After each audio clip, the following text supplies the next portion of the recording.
you've been shortlisted for this position. So congratulations and very welcome. Thank you, Mr. Chairman. My name is Nelson Makanda. I'm the chair of this panel, and I want to allow my colleagues here to introduce themselves to you before we ask you to introduce yourself to us. Thank you. Linda. Good afternoon, sir. My name is Linda Kiome. I'm the vice chairperson of this panel. Karibu sana. Bwana Simio. Yes, sir. Habari ya adhuhuri. Habari ni njema, nashukuru. Okay. Naitwa Andrew Tanui, mwanachama wa chopo la uteuzi, na karibu tena. Thank you, sir. Good afternoon, sir. My name is Caroline Kituko. I'm a member of the panel. Thank you, madam. Good afternoon. My name is Adam Solo. I'm a member of the selection panel. Thank you. Good afternoon, Saul.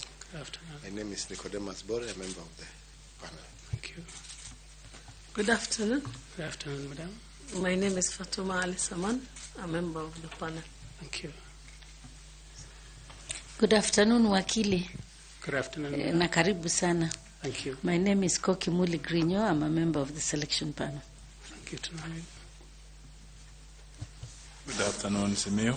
Good afternoon, sir. My name is Evans Misati. I'm a member of this selection panel. Thank Karibu you, sana. Thank you.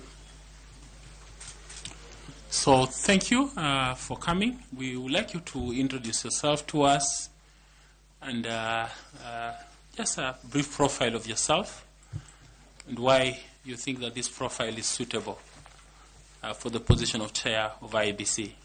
And for your information, this discussion is live, and so the public has been invited into it by virtue of our media. Thank you very much. Thank you, Mr. Chairman. My name is Saul Simiyu Wasilwa. I was born in Bungoma.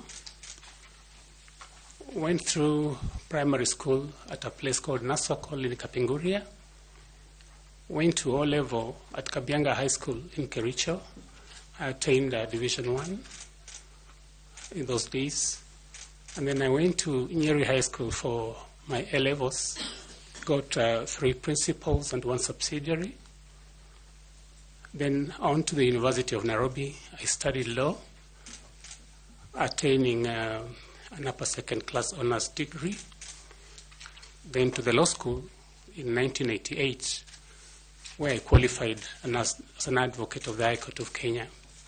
I'm also a certified public secretary. I began my practice shortly after admission with Hamilton, Harrison, and Matthews, where I worked for about 2 years. Then in 1990, I joined Wetangle and Company Advocates, worked for about 2 years, then found my own practice in the style of Wasilwa and Company Advocates, where I practiced up to 2004. And in 2004, Mr. Chairman, I joined the Nzoia Sugar Company as company secretary. I worked there for 5 years as company secretary. And in 2009, I became the managing director, where in which position I served 2 terms from 2009 up to 2015, when my second 3-year contract expired. And then I went back to the practice. But somewhere around 2022, January up to June, I was in Kisumu as a founding CEO of Kenya Sugar Manufacturers Association. I only did that stint for 6 months, and then I went back to practice, where I'm still practicing today. Now, Mr. Chairman and members, in terms of suitability, I've throughout my practice had a fervor for public interest litigation. I've done pro bono briefs, and as managing director, there are a number of achievements that I had. I don't know whether I can showcase them now, with your permission, Mr. Chairman, Please proceed. In 2009, I steered the company towards ISO, or rather International Standards Organization certification. Number? You know that? 2008, I think 2015, I can't recall exactly, it's quite a while now, Mr. Chairman. In 2012, I had the company enter into branded sugar production. It had never done that since inception, somewhere around in 1988. So our sugar was then able to be sold as branded in supermarkets that had never been there before.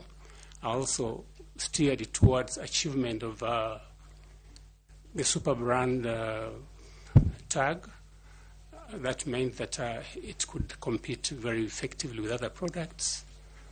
Mr. Chairman, members, due to the facilitative effort I had with the other managers within the company, in the year 2012, we had a record production of 71,000 tons of sugar made for the year 2012, something that had never been attained since inception of the company. And in the year, we also made a profit of nearly 800 million shillings. The company had never declared any profit. In fact, it was insolvent. So, Mr. Chairman, that is Sol Simi Wasilwa. So how will you bring this as a valuable asset to IEBC? When I joined the Zoya Sugar, I was tagged an outsider because there are many others who had been there working there, and I was from legal practice. So at the time when I was promoted to the position of managing director, obviously the more seasoned managers thought it was unfair, I would say. But I was able to harness the capabilities of all the senior managers, the engineers, the agriculture experts, transport experts, for us to be able to work together as a team to get this accolade that I've just indicated. In fact, to mention also that in the same year, 2012, in terms of good human relations practice, we were noticed by the Ministry of Agriculture. We usually had yearly congregations where companies would be given to say some congratulatory tag for either being perfect or good in audit. For that year, Zoya Sugar was singled out as having wonderful human resource practices, and we were given that accolade. So to be able to attain high production, a production that had never been attained by the company before, it required skills to steer managers you have hardly worked with for a long time, to be able to see your vision and agree that you can work together for the betterment of the company. I think I can harness those skills that brought all these managers together for us to make the gains and achievements that we did at Nzoia Sugar Company. Thank you, Mr. Chairman and members. Thank you. Just out of curiosity, you made 71,000 metric tons in 2012, you said? Correct, Mr. Chairman. So was this out of the existing cane, or it was cane poaching? Because I noticed that this is the same time that Mumias was going down. Mr. Chairman, something else perhaps I didn't point out. There was never any cane poaching by Nzoia Sugar. If anything, the cane that was poached during that period was ours.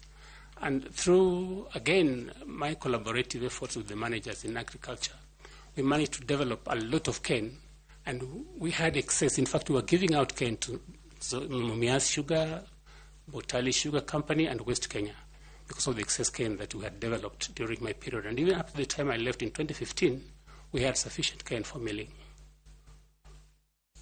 congratulations. I want to ask Linda to ask you some questions. Madam Linda, please. Thank you, Chairman. Now, Mr. Simiyu, I've heard you say that while at Nzoia Sugar, you had to harness some skills that were important to help you in executing your mandate. Now, are you able to tell this panel which skills are those that you harnessed while at Nzoia Sugar? And that which could help you execute your mandate as a chairperson of IEBC. Thank you, Mr. Chairman and members. The ability to identify these specialized skills each officer has, the ability to sit them down and be able to exploit whatever each one of us was able to bring to the table. Much as there was a little bit of misgiving, like I said, I was a kind of an outsider coming from the legal profession, and indeed the whispers were that a lawyer can't run a huge manufacturing concern. My ability to harness their different skills, my ability to identify that all of us can do, and alone you can't do much. That is what I intend to bring to the IEBC. And I know that IEBC has a large pool of well-qualified persons. There must be lawyers, there must be finance specialists, with whom, if the approach is right, the approach that recognizes the value of each and every one of us, the value that we need to work together, that together we are better than one, then we shall be able to steer through some of the problems that have beset the IEBC. And what competencies do you believe are essential for the chairperson to be able to execute his mandate? Thank you, Mr. Chairman and members. IEBC has a large pool of stakeholders. We have the main one, the political parties that certainly must be recognized. They are the political leaders. They are the other stakeholders that we have to deal with them in terms of supplies, the media. And unless you are able to give them sufficient recognition, unless you are able to understand that all of us are fighting one common cause, and unless we are transparent in the manner in which we execute this mandate, together with knowledge spilling over to all the stakeholders in equal measure, then we stand the chance of perhaps being accused of being favoring particular sides, favoring particular political dispensations. That should not happen. What we need to do is to move forward together with all the stakeholders, bring them together, and have one vision together as we move towards ensuring that we have an election that is credible. So, in your career journey, do you have any particular instance where pressure was put upon yourself in execution of your mandate in whatever capacity that tested your leadership skills and you came out strongly? If there is, could you like to share that with this panel?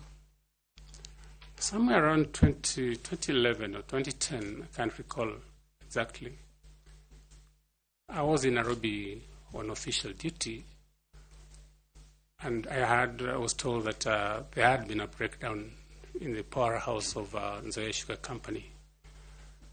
I quickly that was a major breakdown because the factory had to stop. So I quickly consulted the chairman, rushed back to the company, and after consultations, we agreed to quickly summon the board because what had happened, there is a machine called the continuous vertical crystallizer that stores the excess material because the factory we were running was a bit old. So that excess material has to go to that machine called the VCC, which was a huge piece of equipment so that it can store that material and then process it later on so that we ensure that all the sugar has been extracted. Now, when the breakdown occurred, a lot of that material went to waste. And subsequently, of course, following the investigations that were done, when this happened, I think some staff who were manning a very, very delicate place called the Bauhaus, I think were excited to go and watch and see what had happened, and therefore that led to the breakdown in the turbine of the powerhouse that led to the stoppage for about 3 weeks. Now, of course, we had to undertake investigations as a board. The chairman summoned the board, and it was agreed that responsibility be assigned. I think after the investigations, some officers were censored and I think dismissed. The people I had worked with, and every time you think something has happened as a result of an accident, you think you want to forgive, but of course the decision was collective. They were sent away.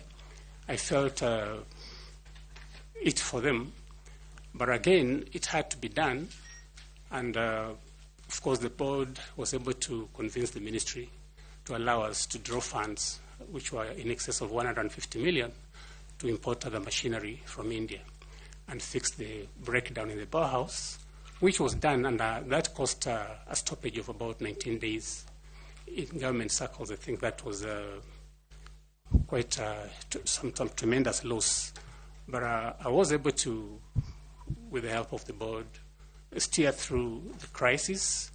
We resumed operation after about 19 days, and yes, some people went away. It was sad for them to go away for something that really was not deliberate, but that's something that I thought was fairly challenging for me. Thank you, Mr. Chairman. Thank you, Mr. Simiyu. Thank you, Chairman. Thank you, Linda. Now I would like to ask Carol Kituku to also engage the candidate. Thank you, Mr. Chairman, and good afternoon once more, Wakili, and welcome. I would like us to have a conversation on the party nomination process. Under what mandate do parties in Kenya do nomination?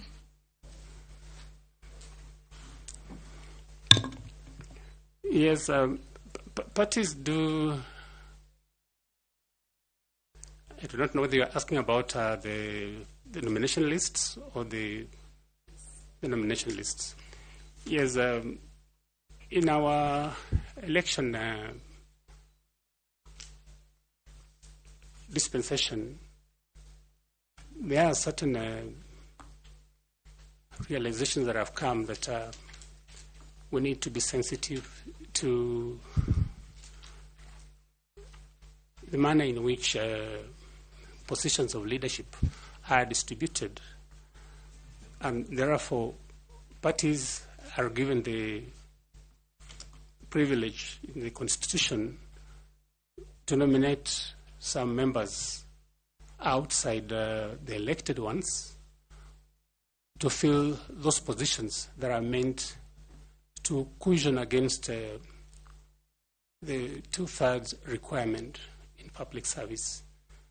Now, for Parliament, for instance, there are the 12 nomination positions, and which are, I think the parties are given to present those nomination lists prior to the election.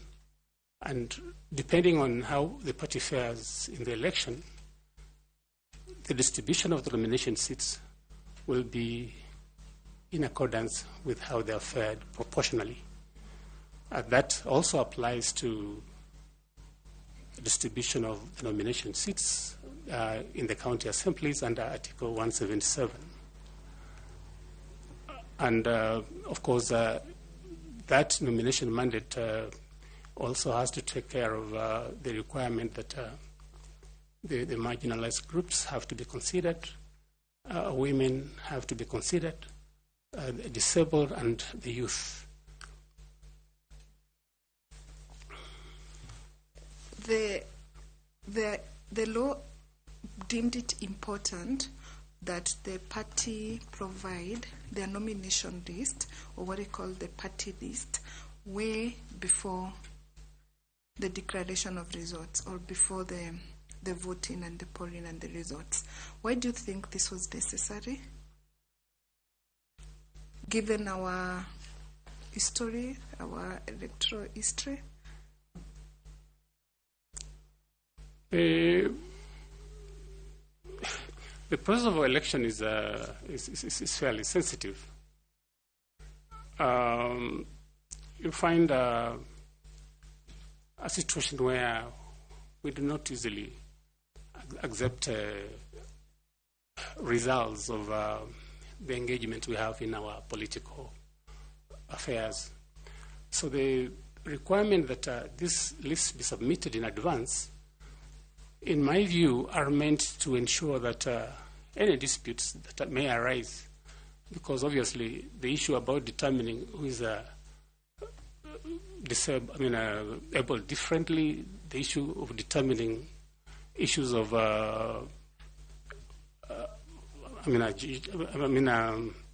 people who are marginalized would be contentious. And if they're contentious, the earlier we start the process and listen to these disputes and resolve them before the elections, the better, because then we have little disruption in terms of the programs for the elections. Okay. So there have been allegations in the time past that most of the political parties tamper with the party list as was made before the elections. So why do you think that is so, particularly for the special seats? Sometimes, for me, it is just the issue of discipline. Sometimes it's lacking. The feeling that so-and-so perhaps is a better friend who would give more and more votes.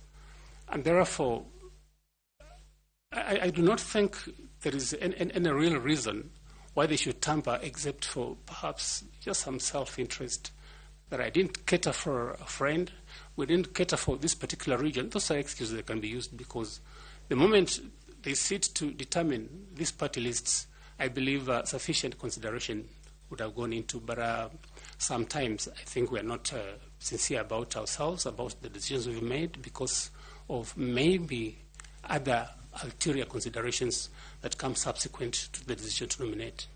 Okay. So, are there any legal reasons or grounds that exist that actually mandate parties to change their allocation for the special seats? Are there scenarios that can enable parties to do that within the legal framework? In my view, they can. For instance, if any of the persons who have been earmarked for that nomination, and perhaps from the manner in which the list has been presented is the one likely to maybe land the seat of the marginalized or women or youths, he dies. If that happens, then obviously that is a reason that would be a good reason for seeking to change the list of the nominees. On the reason, circumstances, any more? Somebody can possibly choose to change party allegiances, and really there would be no reason to maintain that particular person on the list. And I think it would be a genuine reason that can advance a requirement to change the list that have been submitted. So let's move on to another area, which is technology. You know, the future, we are told, is IT. Technology is the future. So if you become the chairperson of the IEBC, should you be successful, which areas of the electoral system do you see amenable to technology outside the already existing areas that technology has taken into account? Any other area you think can be benefited from use of technology? I want to insist on moderation on the technology that has been used. But before I do that, Mr. Chairman, with your permission, if I could just quote something that came out of the Grigla report, where Justice Grigla commented that the sooner the political elite realized that the cycle of violence, the cycle of unresolved election disputes will not leave us until unmitigated efforts are taken to plant some sense of integrity in our system are taken. That was after the 2007 elections. That if no serious concerted measures are taken, then moving forward, the cycle of violence, the cycle of rigging, vote stuffing would continue. That has continued. It happened in 2012. 2017, same scenario recurred, and even in 2022, that scenario recurred. There have been persistent complaints about verifiability of the election. Now, in terms of improvements that I think ought to be made on the technology deployed, my view is that I would insist from the technology team that exists within IEBC, or if it doesn't exist, if the brand of people we think ought to do it don't exist, pull them out from the many companies that are able to provide this technology, so that as we prepare for the elections, we virtualize every one of the 1,450 wards and dedicate a machine for each ward, and all of them ought to be based at the tallying center, the National Tallying Center. Now, in every polling station, whatever reports are coming out will be wired directly to the National Tallying Center in the machine that is dedicated for that particular ward. And this is how it will start. We ensure that as soon as the elections are closed, we take the tabulation of all people who have voted before the counting.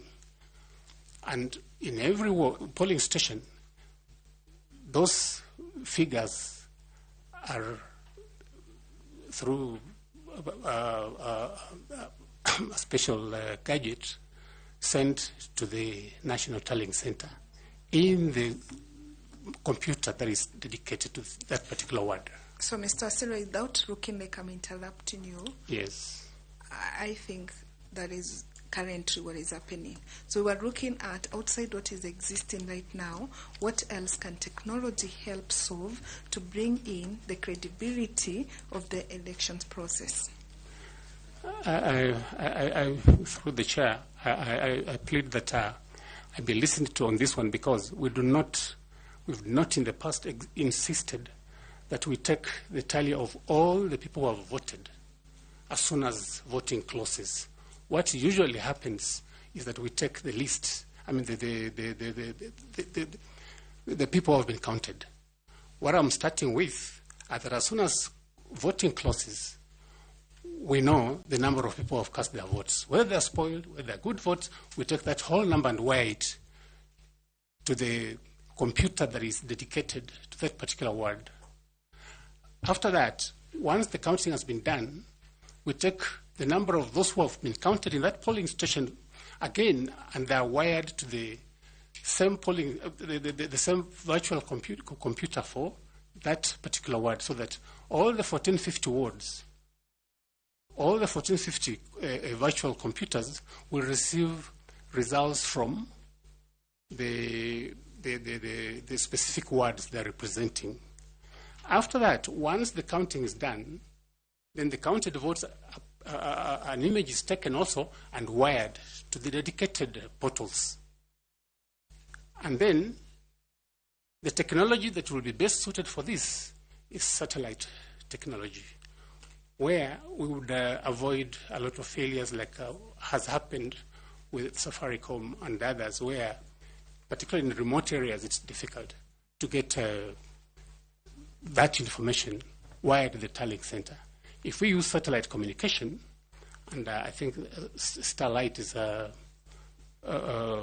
one case in focus here, then once we have received that information, what the chairman has and the commissioners have is that apart from the votes that have been counted, there is one other standard that they can use in terms of verification, that standard of votes that were cast in each of the polling stations.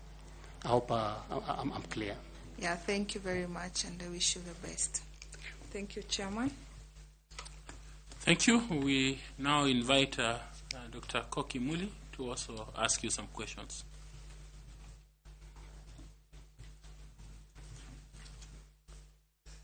Good afternoon, Wakili. Good afternoon. And welcome again. Thank you. To this dialogue. When was the first election held after the promulgation of the 2010 Constitution? 2013. When? What date? Oh, I can't have the dates, but I know it was in 2013. Okay, thank you. Wakili, you know that the election day is a very important day and a very critical stage of the electoral cycle. Can you tell the panel what activities take place during the election day and from what time? Polling usually starts at 6 a.m. Throughout the country, unless, of course, the vagaries of the weather, issues of transport lead to a delay, and in which event there will be compensation at the end of the day. And as at that stage, officers of the IEBC would have set the stage. They have the machines for ensuring that the voters are identified, the register is there, and as soon as they open, then people come in, they're identified, they're given the ballot papers, they mark them, and depending on the, of course, right now I think there are about 6 positions, elective positions, then they mark them and drop them in the respective ballot boxes. After the voting has been done, that's at the end of the day, the station closes, as is the practice nowadays, and then, of course, the counting is done at the polling station. Once that is done, the results, those of the presidential election, are I think, filled in Form 34A and transmitted to the National Tallying Center. The results of the county governor, the county women rep, the results of the county senator are, I think, counted and declared at the county tallying center. The results of civic leaders in the past, now they're going ward reps, called ward reps, are declared within their respective wards.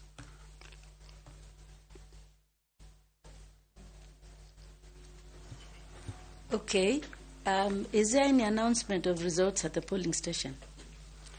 Results are not, so to speak, really, once voting has been done, there are, of course, party officials, they have their representatives. Once the returning officer has finished the counting, the officers will have to sign them. And therefore, at that stage, the results for each candidate are announced as at that stage, including what has been tallied for the presidential vote. I think they're announced at that stage before they are transmitted to the respective quarters.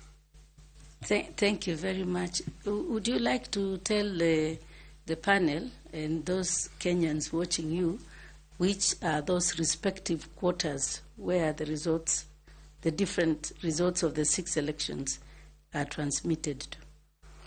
There is the constituency tallying center where the results of the area member of parliament are supposed to be taken, tallied and declared.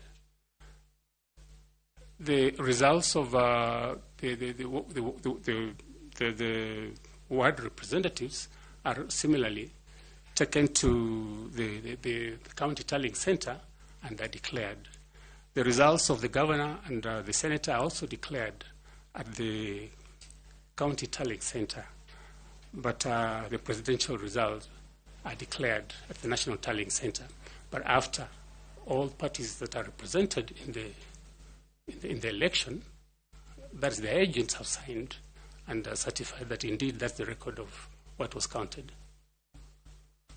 Where are the results of the women rep taken? Don't take this as my inability to appreciate that they are a major component of our life and our elections. They are also declared at the county tallying center. Sorry, I just overlooked that, not deliberately. No worries. That's okay, Wakili. During the election day, there are specific duties assigned to the chair of the commission and the members of the commission. Since you wish to become the chair of the IEBC, so if you are successful, what functions or what role would you be playing on the election day? My view is that on the election day, the chairman has, together with the commissioners, sit together at the National Tallying Center to receive the results. They may not count them personally or physically, but through staff. Once the results have been counted, it is for them to have a conference and agree that these are the correct results, and then authorize the chairman to announce the results. But of course, we also know that the chairman has power. From the recent decisions, I think the decision in the 2022 election petition, because usually you would find disagreements, and disagreeing is normal. Maybe going out there to vilify each other is where the problem could be, but inside your own caucus, where you are sitting to make a decision, you can disagree and then by a majority decide that this is the direction we're going to go. But the ultimate announcement ought to be made by the chairman of the IEBC. So besides announcing the results of the elections, as you say, and after receiving them, what else? The entire day, from morning to evening of the election day? Obviously, the results are, like in the past, keep trickling in, but my suggestion was that, like I was suggesting, if we can have them wired to dedicated virtual machines for each of the 1450 wards, it would be faster. But as I said, during the day, I think results keep trickling in. There will be disputes. There will be issues about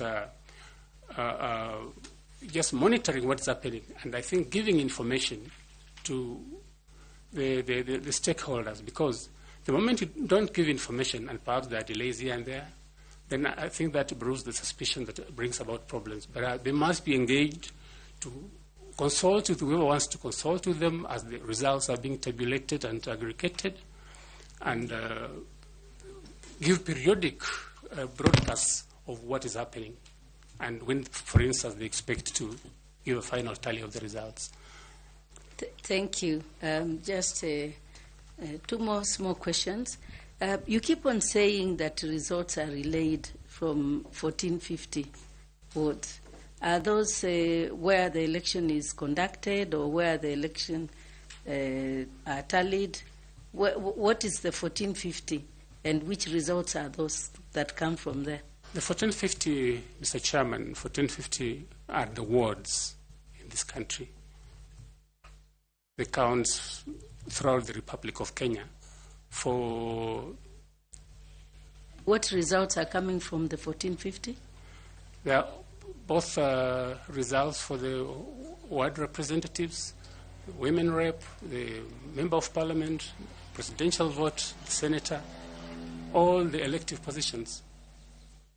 Thank you very much. Lastly, what do you think, how long do you think when you become the chairperson of the IEBC, how long do you think is reasonable to have the declaration of all the election results in Kenya after elections? How many hours do you think we should declare? Because you said that the polling station closed around 5 p.m. If they are counting between 700 and 1,000 votes, they should be finished within, let's say, at worst, maybe 7 or 8 p.m. So from that period, how many hours do you think it should take with all the technology we have, with everything that IEBC is aspiring to be, and with the transformation that you have told us here you will do when you become the chair, if you're successful? What should we expect from you to announce? What time should we expect the announcement of results to be? Thank you for that question. Let me start by saying this, that the problem in the past has been that we take a long time to announce results. And this is basically because sometimes we are relying on technology that will fail because we're using one dedicated line to transmit all results to the tallying center. There will be jams along the way. There will be gridlocks along the way.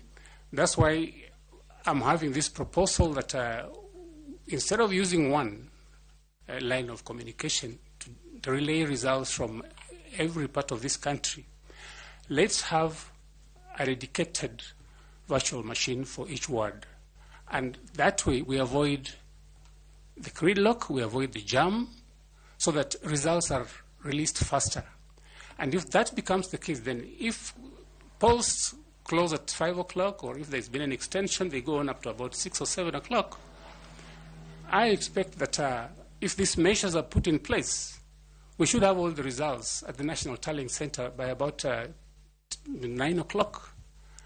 And the beauty of having to relay these results directly from the ward, from the 1450 wards, is that you do not give people reason to start being imaginative. They become imaginative when you have given them a chance to stay with those results as they count them. That's why I propose that whatever votes have been voted, you do not wait until the counting is done. Let's release first the raw figures of how many people have voted. That is a check in the sense that if anybody wants to bring in more results, at the end of the day, when you're at the tallying center, we'll say, but the initial results we received were that there are only 400 voters here. How come now you have 500? That is a very, very, very good check. So for me, if this is implemented, then by about 10, 11 o'clock, we should have all the results of the tallying center, depending on the deliberations that the commissioners have. Before the end of the night, the results ought to have been announced. We can't take the 7 days that we've taken in the past. Thank you very much, Senior Wakili. Thank you very much, Chair. Just to ask, is the 1450 center of relaying results something you are proposing, or this is what is happening? Mr. Chairman, it is initially I was asked what reform measure would you want to come up with in terms of result transmission, and that's why I said that if we get a dedicated machine for every ward, Okay. we will release the results faster, relay the results faster to the tallying center. Is what I'm proposing as a reform measure, not what exists at the moment, Mr. Chairman. Okay, thank you. Sorry, I was actually assuming that that's what exists. If you don't mind, what exists at the moment? That's the first question I was asking you, actually. At the moment, the results are all released using one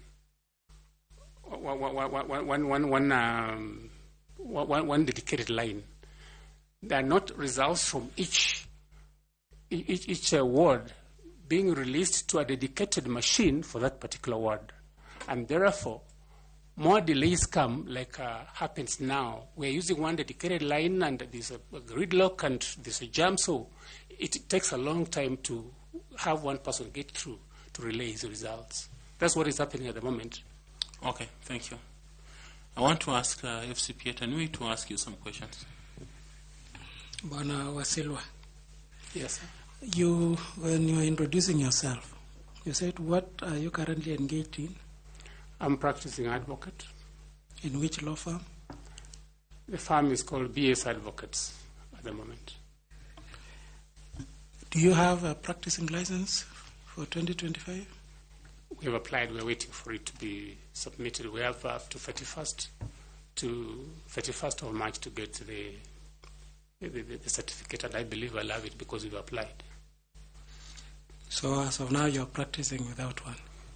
Well, like I said, Mr. Chairman, usually at the end of the year, the financial year, we have to get an accountant certificate. Once you get the certificate, then you put together all your papers and send them to the Law Society. And we have a grace period up to 31st March to get the practicing certificate. Okay. I've also seen that you're a member of Chartered Institute of Certified Secretaries, actually Institute of Certified Secretaries. Yes. And the status is that you have outstanding dues and insufficient CPDs. Yes, Mr. Chairman, that is true. I do not practice as a certified public secretary for a long time, and as a human being, sometimes you could easily have something delayed. In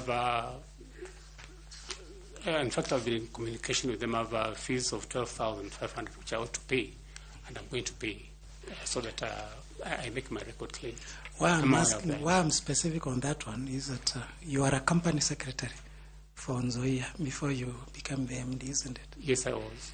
And that is what led you to who you are in terms of your career growth.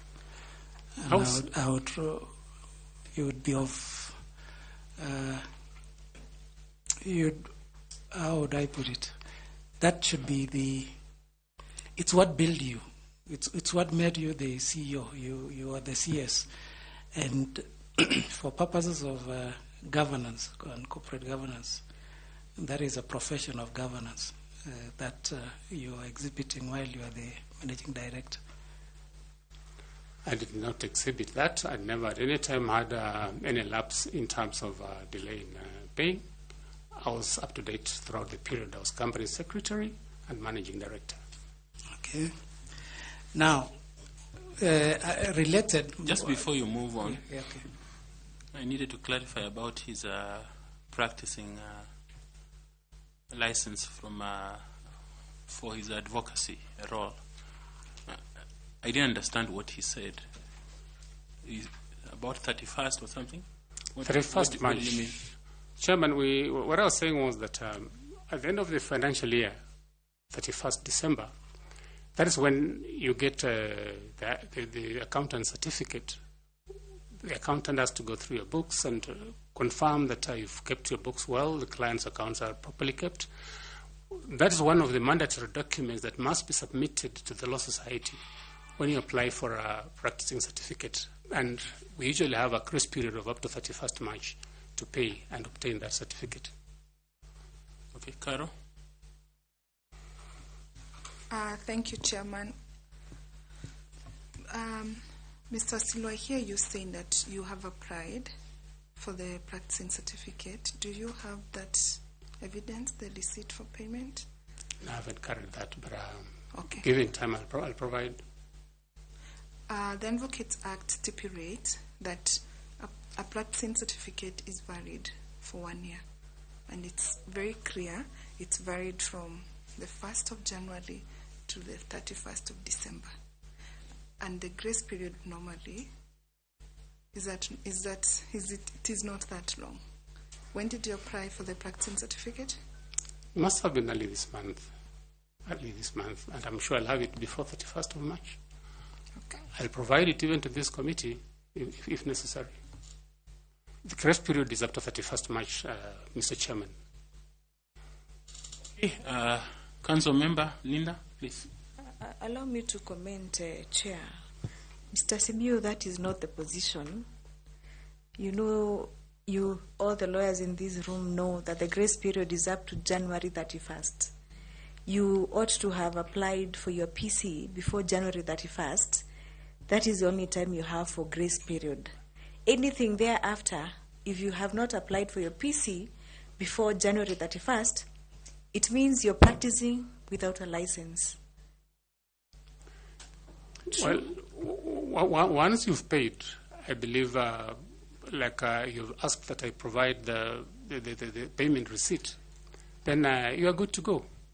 And I believe I'll have, I don't know what Madam says about 31st January, but I know that even in the past, it is something worth checking, but the period has been up to 31st of March. What that means, Mr. Simiyu, is that if you apply in March, you will not get a practicing certificate from January. You will get a practicing certificate from the time which you apply, and it will be dated the month of March. That legally means that the whole of January, the whole of February, you are practicing without a PC, which is irregular. Well, sometimes we make these inquiries and we're told that once you've paid for it, you're good to go. And this is what we've done in the practice. Sorry, I think it may be something that we need to check again, but that's what we've done, how we've practiced. But you have your practicing license for 2024? Yes, Mr. Chairman. It's even one of the documents that I carried. I attached on the affidavit that had been filed by somebody. Okay. I have the certificate. Okay, can we proceed? I can proceed. Yeah. So why I raise that issue is corporate governance is a very important issue, and more so if you want to chair such a commission like the IEBC. And I was keen on your certification as a corporate secretary or company secretary, having been one yourself. Now, one of the key features or one of the instruments of good corporate governance is an audit committee. And I would expect that during your tenure as the CEO of Nzoia Sugar Company, you must have had one. But now it's a legal requirement under the PFM Act that all commissions, including IEBC or IEBC included, should establish an audit committee. Why was it necessary to legislate the establishment of audit committees, more so in bodies like Constitutional Commission? I think, Mr. Chairman, issues of financial impropriety have been rampant. I think they are cited even in this commission. I think audits are flagging certain issues that need to be addressed. And the Public Finance Management Act also provides strict requirements in terms of the responsibility placed on public officers, so that once the coming into place of an audit committee is really meant to help the institution in terms of fidelity to propriety in financial management. And I think that may be the reason why it was made necessary that institutions have audit committees. We had an audit committee in Zoya when I worked there. So is it something that, as a chair, or what value will it be to you as a chair of IEBC if confirmed? The audit committee gives you internal assurance that things are running well, because the committee is supposed to be independent in the manner in which it operates. They don't report to the CEO, like in this case, the secretary to the board, for obvious reasons that maybe he's the one who is being audited. They have some dotted line where they report directly to the board. And if there are any issues that are going on under the table that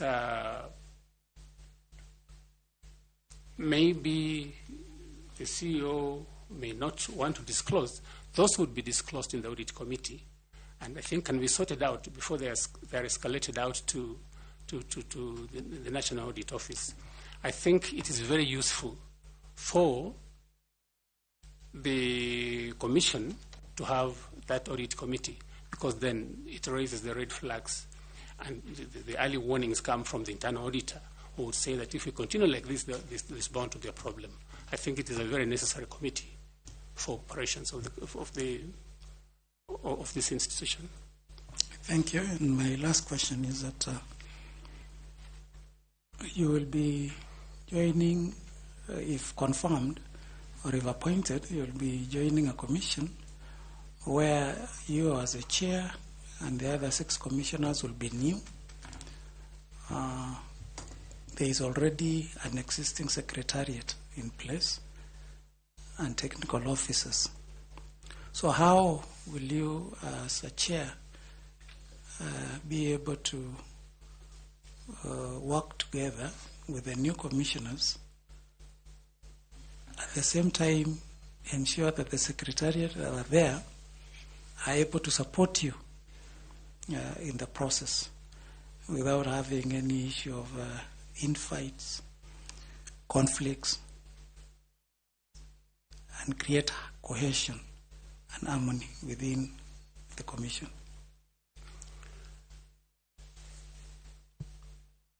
I believe that conflicts would arise only because perhaps we are nursing egos of personal interest, because I believe that the Secretariat has specific roles in terms of administration, and the Commissioner's role is oversight, policy, and guidance. That's when I think the issue of governance becomes handy. I think you take it seriously from your expression.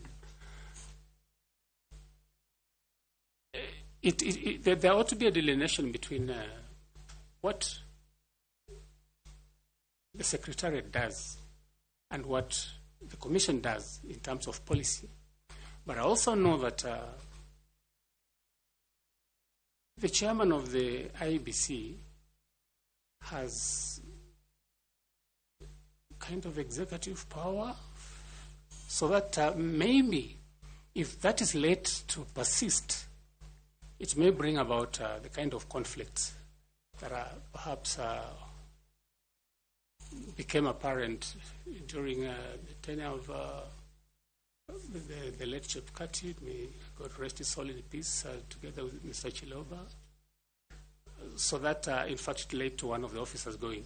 So that is something that must be addressed immediately. If indeed the chairman has any executive powers, those powers should be left for the powers of execution, should be left to the secretariat, with the CEO being the secretary of the commission, and let the commissioners remain up there for giving direction and guidance. If we stick to that role, then I wouldn't see any situation where there will be a conflict, say, look, the delays in procurement of this gadget has been as a result of the failure by the chairman to approve this, to refuse to sign this. Let the secretariat be given powers to do what they ought to do, and let the commission remain at that respected level of merely giving guidance, policy guidance. If there is any aberration that is noted on the part of the secretariat, I think the committee, the commission has powers to take appropriate action, but it should not delve into actual work of administration. That should be left to the secretariat. And if there is any lacuna in the law, that is then something that must be addressed in the first instance when the new commission takes over. So, Panawasilwa, now what will you be doing? 8 to 5, Monday to Friday, and because you are full-time commissioners. You as a chair is full-time. The 6 commissioners are full-time. So what will you be doing? 8 to 5, Monday to Friday, January to December for 6 years, if you are just oversighting and staying up there. I think the commission is what I would say more or less of a hybrid, in the sense that the work of the commission is so extensive, touching citizens from all corners of this country. That being the case, I do not subscribe to the view that there will be nothing to do if we are left at policy level. There are issues, for instance, of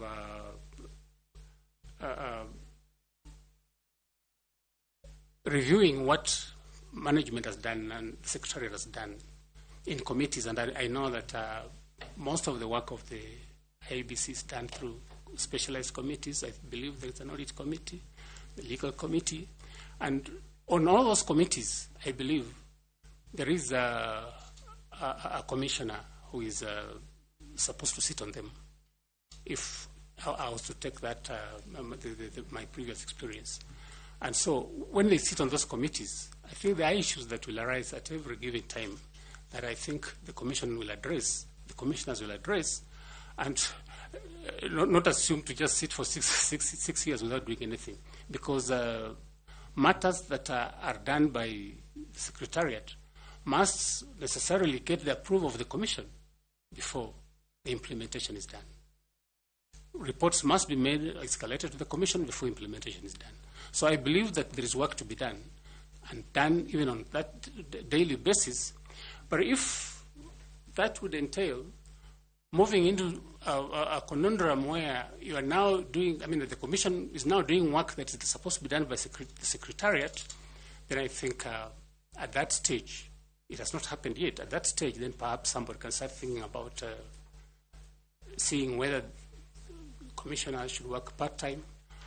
But knowing the problems that the commission has, knowing the limited time that it has, for instance, for organizing the next election, I believe that a full-time occupation for the commissioners is necessary at this stage.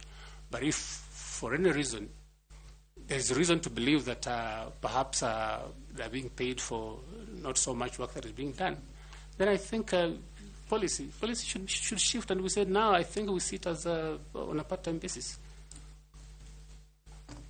Wish you well. Thank you, Chair. Okay, before I come to you, Madam Linda, please.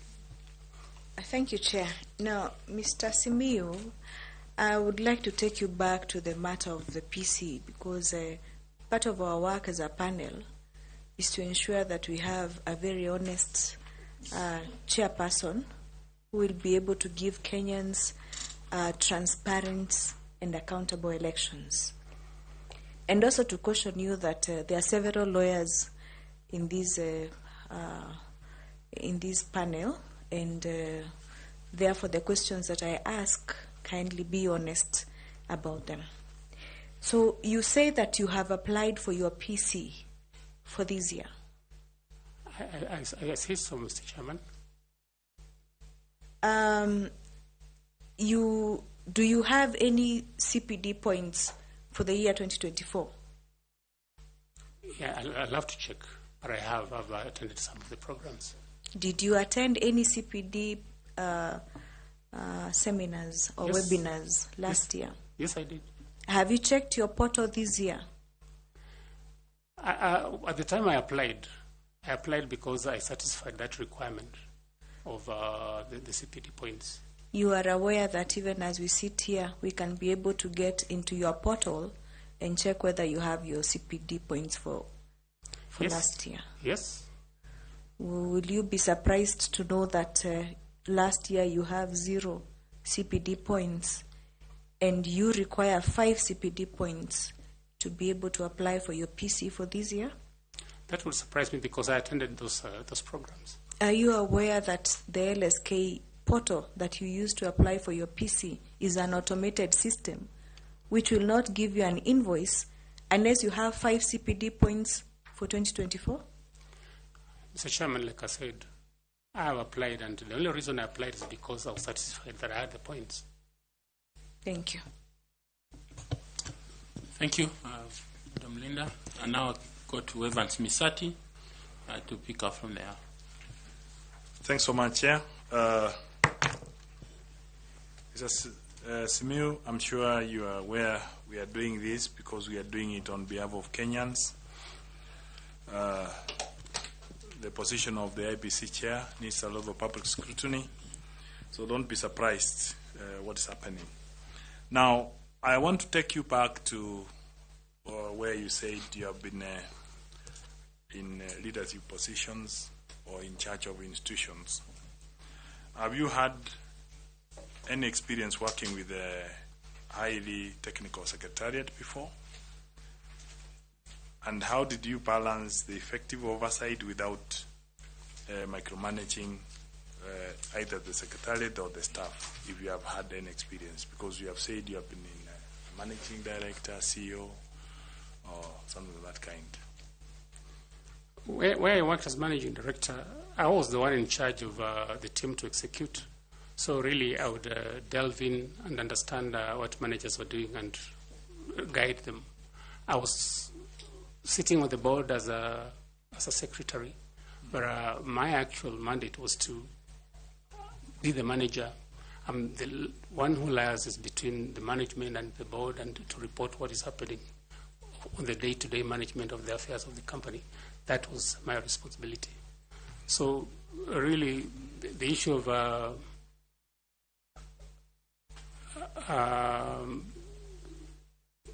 conflict would not arise at that stage because I was the one that was responsible for the management of the company. Yes. Now let me ask you another question related to the party agents. You know, if we're going to conduct elections in 2027, we are aware that candidates will be able to have agents. From your understanding, what are the challenges you can cite that are facing the issue of party agents, given that, you know, these are the witnesses, as you are the delivery, these are the witnesses who witness on behalf of the candidates. So are you seeing any challenges with the issue of agents, and what are the measures to mitigate any of those challenges? The problem of party agents and the nature of our engagement with them, I'm afraid in some parts of this country, it is purely who can pay what he can pay. Sometimes they're not very honest. We have heard stories of a party that has gone to an election and they didn't have any agents, even when they had accredited agents to the IEBC. So it is all a question of what we want our elections to give us. It is all about the education we can give our people to understand that that 200 shillings you're being given to sabotage an election will not help you. You are better off doing the honest job so that you get the leaders that would come into position to help you improve your lot. But unfortunately, the problem we have is that sometimes they put money matters, and that you can easily, just crudely put by the agents and have them do nothing even when they're there as you do anything. So the issue of party agents, I think we need a lot of civic education.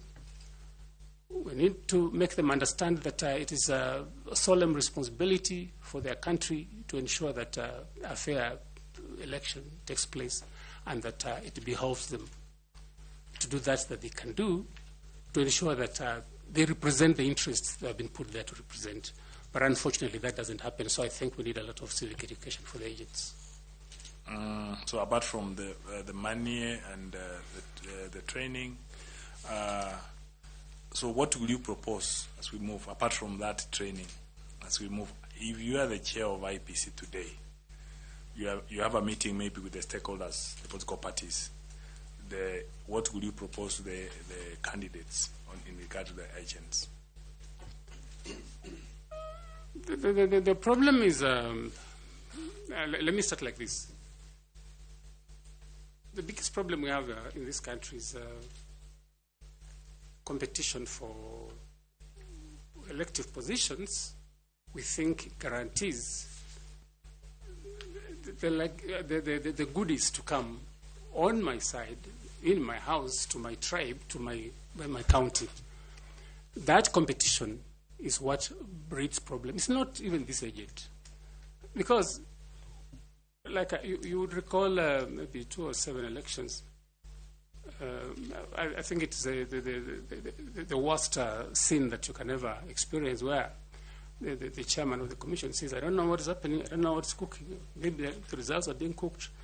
So that this competition for the prize, that's the presidency, is what percolates down to even agents to want to behave like, so what, so and so give me 10 shillings, you give me 20, I can even switch allegiance.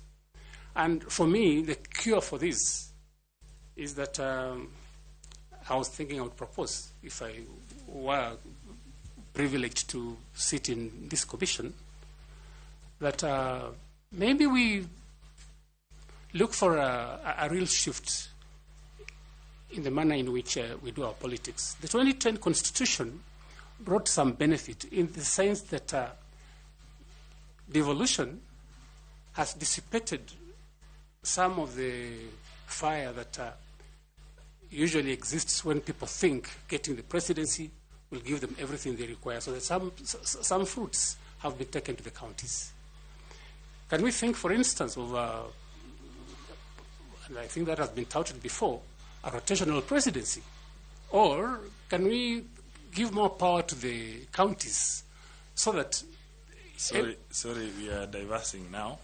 Okay. We want to talk about the issue of agents and the solutions you are proposing as a chair of IP. Way of looking at it, maybe in terms of improving the systems of voting or and other things, maybe if we can have IT, electronic systems, so which does not need the agents, the manual. So let me go to my last question. Can you comment on that? You want to comment on Just that? to clarify what I was saying, Yes. that if the mindset can't be changed, and you're choosing to work on the agents to make them look like saints when all other players are doing things their own way, we will not get anywhere. That's what I was trying to say. I'm sorry. Now, assuming you find favor with this panel and you are the chair of IEBC, what would be your priority action or things to do before the 2027 general elections? Just mention a few. There's the issue of boundary delineation. I think that's the number one priority. The issue of the by-elections that are pending. People have been disenfranchised because of there not being this commission in place. But also, as our first step, I think we need, as a new team, to understand what our responsibilities are. You won't just move in and start going to Isebania to try and work on the boundaries. We'll need to get initially an understanding of the operations, the guiding principles, the guidelines in terms of how the commission operates. Once you have understood that, then of course, like I said, the immediate issues would be planning for the next election, the issue of delineation of boundaries, which is overdue, and I think constitutionally, I don't know, that something has to be done to get the mandate to go on with the exercise of delineation, because the 12 years are long gone. The 12 years the Constitution requires within which boundary delineation has to be done. So that is a priority. By-elections are a priority. Just getting to understand what needs to be done so that this team can move forward as a team, again, that is a priority. Thanks so much. I wish you well.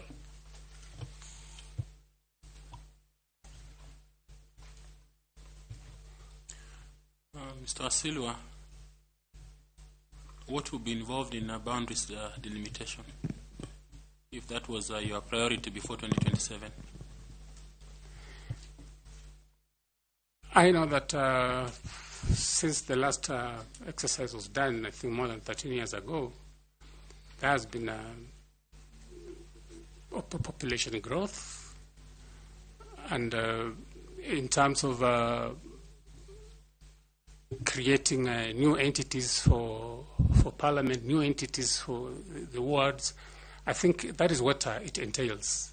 That we look at the population, the population quota for the entire country, must understand what areas need to get additional boundaries, additional wards, additional constituencies, based on the provisions of the Constitution, which require utilization of a figure called quota, which is a proportion of the number of wards or the number of constituencies we have against the entire population of Kenya. Once that is determined for each area, then we would look at it in terms of the numbers of the people, the geographical reach, cultural issues that would require that the people want to remain together as one entity. So those are the issues that must be looked into in terms of the new population demographics. And you think that this can be accomplished before the next election, as a chair? That is a very a tall order, because the budget issues, I know some money has been asked for, but it is indeed a tall order. Ms. Fatuma? Koki? No. Ms. Fatuma, please. Take over. Thank you, Chair. Mr. Simiyu. Yes. Generally, stakeholder engagement is expected to bring to fruition trust, buy-in, risk management, and so many other positive tenets. For instance, you become the chair IEBC, and you are faced with a situation where there are stakeholders who are hostile. who do not completely trust what you're doing, or just have a negative attitude towards working with you, working with the Commission generally. What would you do in such circumstances? People who don't want to work. For whatever reason, at times they could be because out of lack of trust, or maybe other vested interests. They just do not buy in and do not support what you're doing. My initial submission was on the best way of creating that trust, where people will know that once an election is done, the system that has been installed is not subject to tampering. I've indicated we need a dedicated satellite system that will be used. Once they are convinced that a credible result will come. I'm just saying, in this special circumstance, yes, you find a stakeholder who's hostile. How do you address? For stakeholders, they are stakeholders. And they are stakeholders because, rather, we are there because of those stakeholders. And you must find a way of talking to them. If you can't talk to them, send a team to talk to them. If you can't have a team to talk to them, let the elders talk to them. But for God's sake, there's no way you are going to avoid any particular segment of the stakeholders, because then they are the ones who are going to explode tomorrow. If they come to the office screaming fire, you are responsible because you are in the office. You must face them. But if you don't think you will face them, because these things are going to occur unless some of these steps that we are talking about are taken, don't try to look for the job. But be there, face them, tell them this is what we're doing.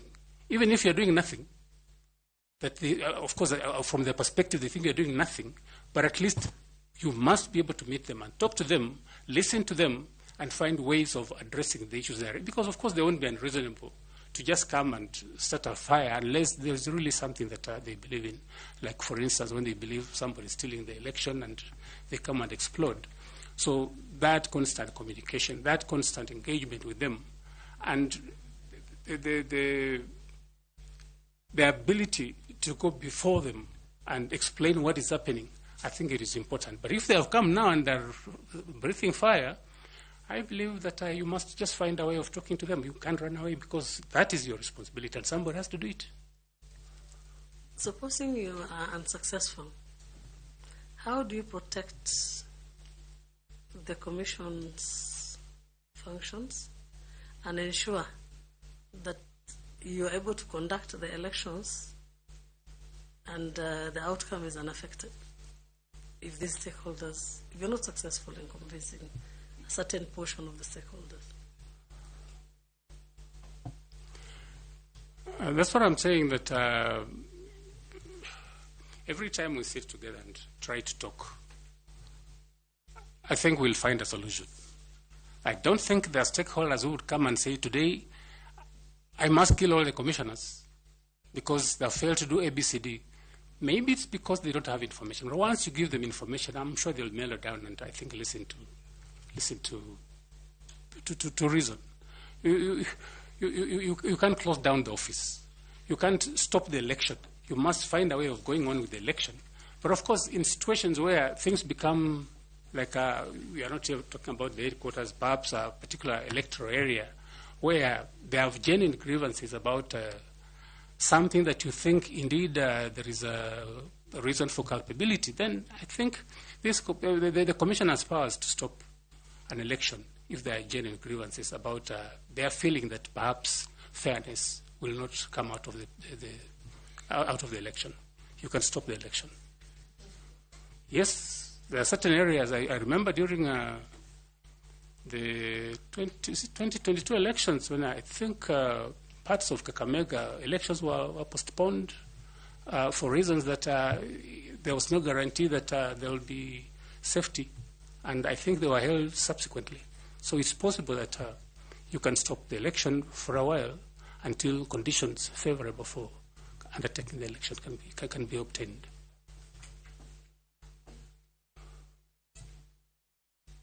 Thank you. Now I want to ask Mr. Nicodemus Bore to ask his questions. Kindly, Nicodemus. Thank you, Chairman.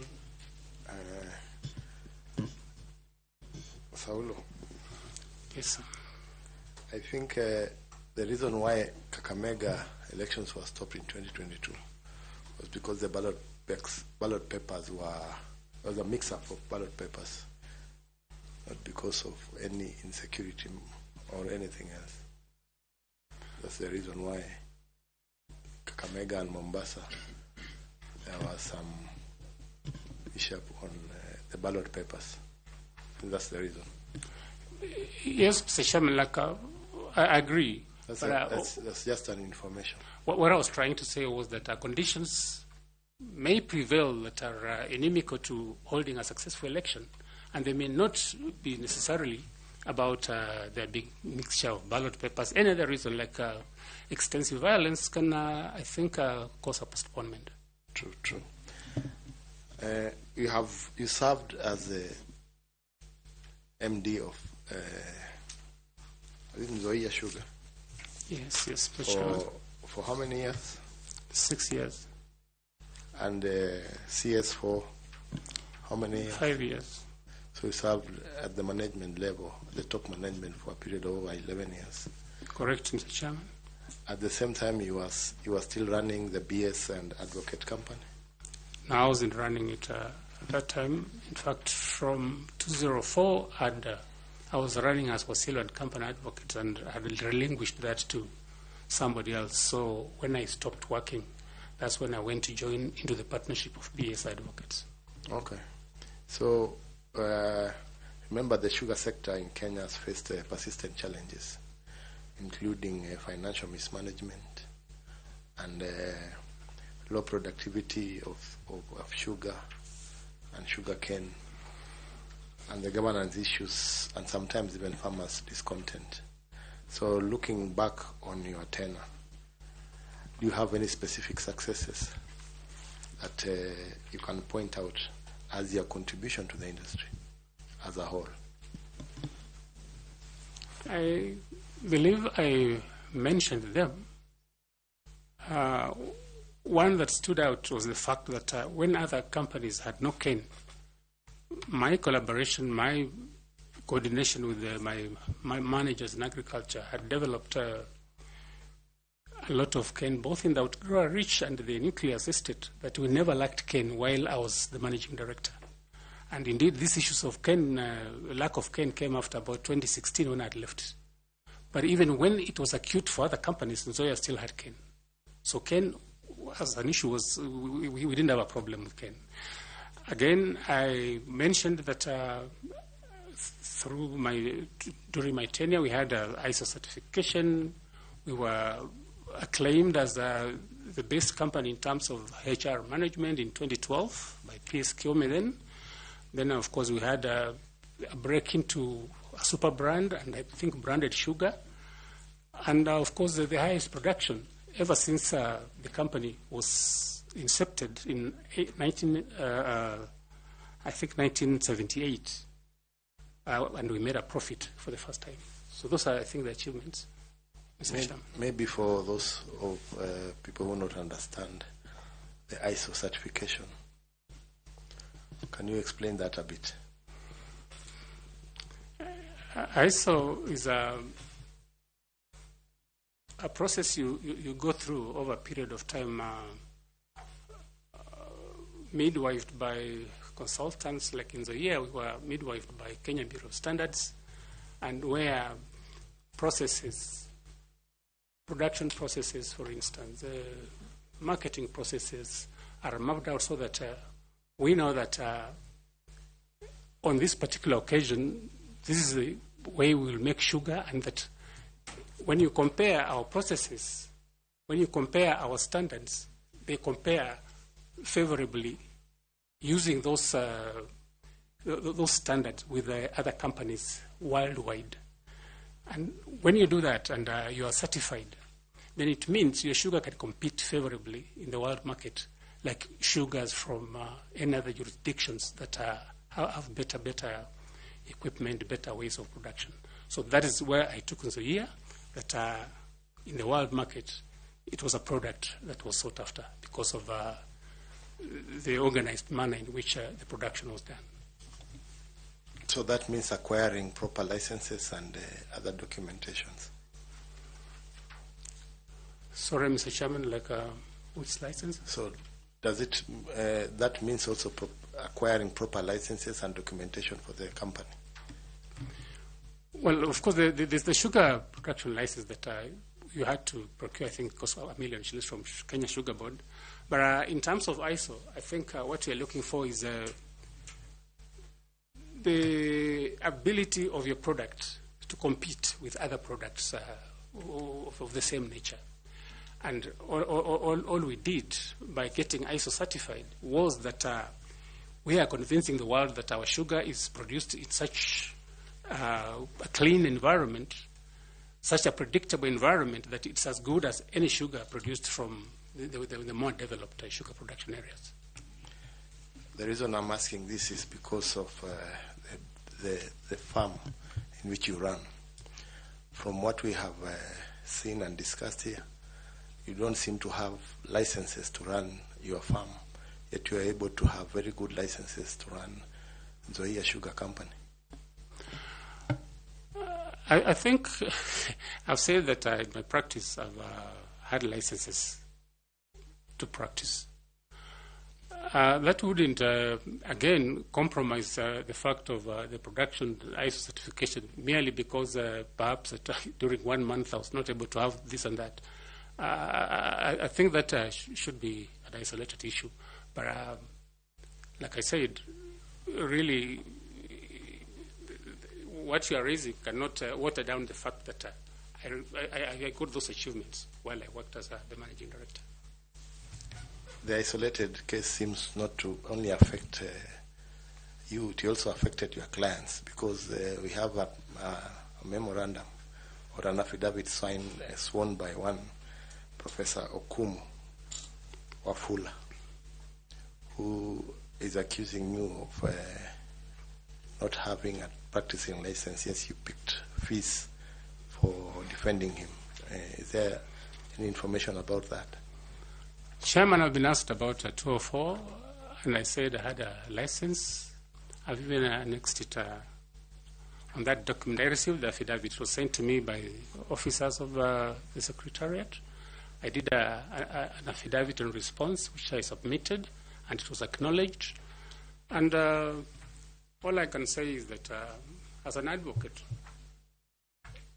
you give advice to a client. It may not be what he wants to hear.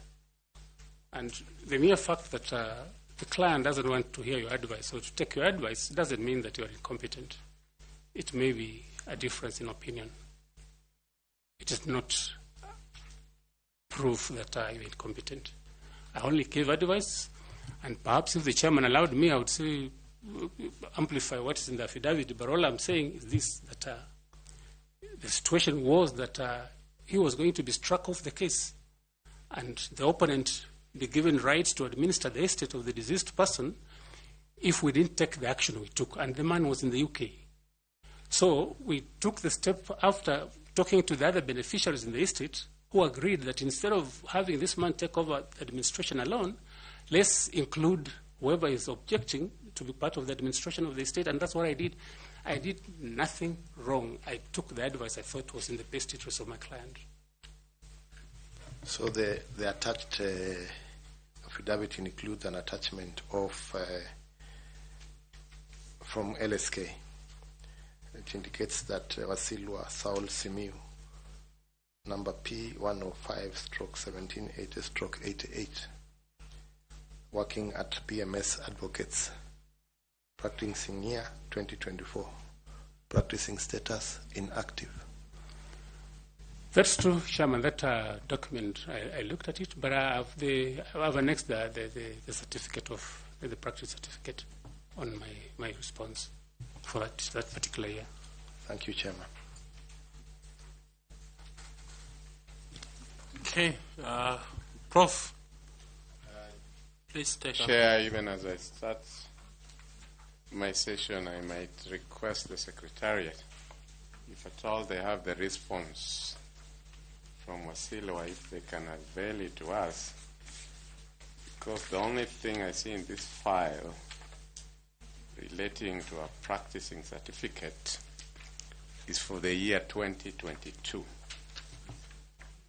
So if there's any other practicing certificate of 2024, the Secretariat.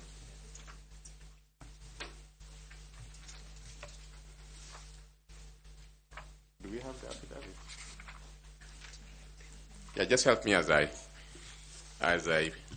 want to revisit this because, Wasilwa, you know that the position of chairman requires somebody of utmost integrity. Madam Caro has brought to my attention where you are replying affidavit is, and again the certificate that you have attached is for the year 2022. So you haven't answered Boris' question, because the certificate you have attached here, practicing certificate, is for 2022. Can you clarify where the 2024 one is? Chairman, maybe the photocopier left out that, if that came from the system. Do you have the original? We can use the original. We don't have to use a photocopy. The scanned one. I don't have the original right here, but I attached the certificates for 2022, 2023, and 2024. And you're saying that the LSK portal that has been printed as both the LSK Council with our Vice Chair and the LSK representative Caroline, who have said here to you that we can enter that portal right now, and that's how this inactive status was ascertained. You are saying before us here that whatever was obtained from LSK portal is not true, and that Wasilwa's photocopier, which missed the certificates of 2023 and 24, is the one which is true. That's what you're telling us. It's not my copier, Mr. Chairman. I'm saying no, wherever you copied. Whatever I sent to the Commission had certificates for 2022, 23, and 24. And you photocopied it from an original? Yes. Which, if you are given time, you can produce before us. They're in the office. I can produce them. Very well. Between February 1 and now, have you had active cases? Yes, I have. You can tell us some of them? It's very recent. I do a number of cases for the... No, just mention one of it. If you do a number of cases, as a lawyer, it wouldn't be difficult to just, even without having the case number, just tell us on this and this, that's the case I handle. Or I'm handling. One of Winfried Dhiambo against Kenya Revenue Authority is pending for judgment. I think coming for judgment sometimes this month. In which jurisdiction? In Bungoma. Thank you. Mr. Wasilwa, as chairperson of IEBC, which you have asked to be, your leadership will be judged by your personal integrity, honesty, and ability to uphold your word under pressure. Can you share with us a specific experience from your professional career where your honesty, word of honor, and consistency were put to test? How did you navigate the situation, and what was the outcome? As a lawyer, you get, I've got instances when the opposite side wants to sit you down and compromise. One particular case was a criminal case where somebody was charged with a defilement. I am watching brief for the complainant. The girl was about 13 years old, and she was actually defiled, dropped out of school. She was pregnant, and somebody said that my continuing to act in the matter is inimical to his interests because he was likely to be jailed and he was an employee, that I should accept some amount of money and withdraw from the case. But I didn't withdraw from the case. Went on, he was convicted and sentenced. So I think those are instances that you meet when you practice law. Just as my colleague Bore intimated to you, the sugar sector in Kenya has faced persistent challenges, including financial mismanagement, low productivity, governance issues, and farmer discontent. Looking back on your tenure, what lessons did you learn in navigating the challenges of the sugar sector, and how would those lessons shape your leadership approach if you are appointed chairperson of the IEBC? The sugar industry is sugar is sweet as a product, but sugar attracts very bitter politics around it. I pointed out when I began that when I was appointed managing director, questions were asked loudly whether a lawyer can manage a sugar factory. But I managed it for 6 years successfully. I insist that at the time I left, it was a going concern. It had money in the bank, staff were being paid, contractors had been paid in full.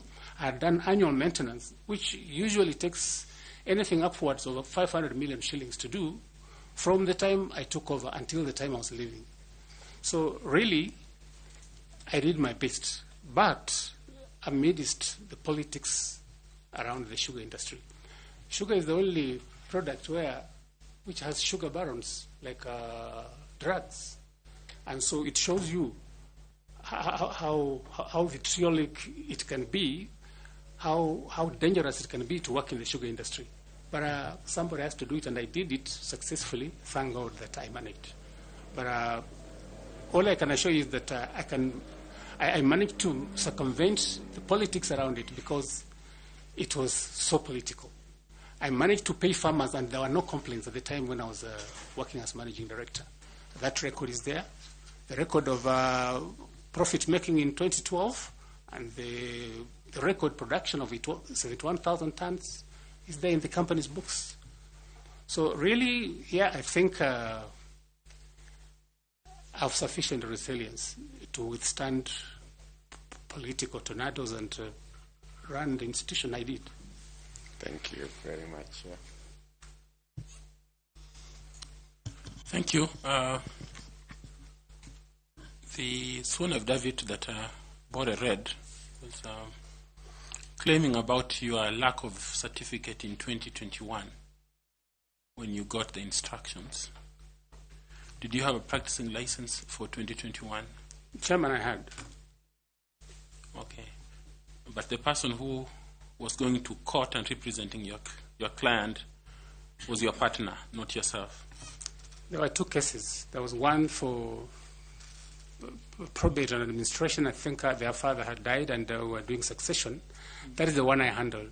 Then there was a criminal one where he was complaining that his brother had destroyed his crop of cultivated produce. That one is what was handled by my partner. Okay, so his claims stand that you did not have a practicing license in 2021 because you didn't attach it in your response. The period was, he had attached there is 2024, which I'm saying, Mr. Chairman, that I had the certificate. They didn't talk about 2021. If they did, I would have attached it also. Did you read the letter that invited you for the interview? Yes, Mr. Chairman, I did. Did it ask you to bring your original certificates and testimonials? I did. I brought them, Mr. Chairman. And the practicing license is not one of those? No, it wasn't requested for. It's not a testimonial in this case? Well, I thought testimonials are certificates, academic and professional certificates, which I attached. But in terms of what the person alleged, I attached the certificates for 2021, 2022, 23, and 24, because the period in question, according to him, was 2024. Okay. Prof, you have some 2 questions, please. Some 2 questions. Quick one. Manyo Wasilwa, you told us about if you are made chair, you told us one of your priorities will be to ensure that the by-elections that are pending where Kenyans are unrepresented, they should be conducted so that those Kenyans are represented. Name for us, since this is your priority, name for us any 3 constituencies or counties in the Republic of Kenya that are due for by-elections and the reason for the by-election in each. Mr. Chairman, I don't have the ability to remember all of them, but I know that some cabinet secretaries have been appointed who are members of parliament. The case of Mheshimiwa Pio Andai is one. And I think there are a number of others, several civic seats, which I think ought to be represented, but I cannot humanly remember them. Very well. My last question is, which was the last country to join the East African community? Must be DRC. Thank you, Chair. Thank you, Mr. Wasilwa. It's been a great pleasure talking to you, learning from you and hearing from you. We are indeed grateful, as I said in the beginning, that you applied for this position and you were shortlisted for it and you took your time, noting that you practice in Bungoma, so you must have traveled from Bungoma to be here. We don't take it for granted that you took this effort to want to serve Kenyans. I would like to invite you, just in case you have a question or a comment to make, please do so. Thank you. Thank you, Chairman. Chairman, the members of the panel, members of the Fourth Estate, I'm sure members of the public are here, those watching. Thank you for giving me the privilege of engaging with you. And I wish you Godspeed in finding suitable persons to run our institutions, and particularly this one that is really pivotal. It touches every Kenyan from Lokichogyo to Tanga, whatever, from the coast and northeastern and the Isebani. So it touches every soul. Whether they vote, whether they don't vote, they're affected by the actions of the IEBC. Thank you, Mr. Chairman. You're welcome. Remember to pick your certificates. There's a bottle of water before you. You feel free to pick it. And if you have a notebook, you can still carry it with you. We appreciated your presence. Thank you very much. Thank you, Mr. Chairman. Asante. Thank you.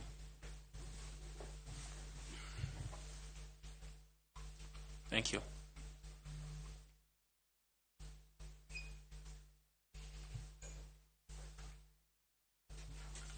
Okay, members of the Fourth Estate, I think we will have a brief word to give to you in another 30 or so minutes. So if you allow us to finish what we are doing now, we will speak to you in a short while. Thank you.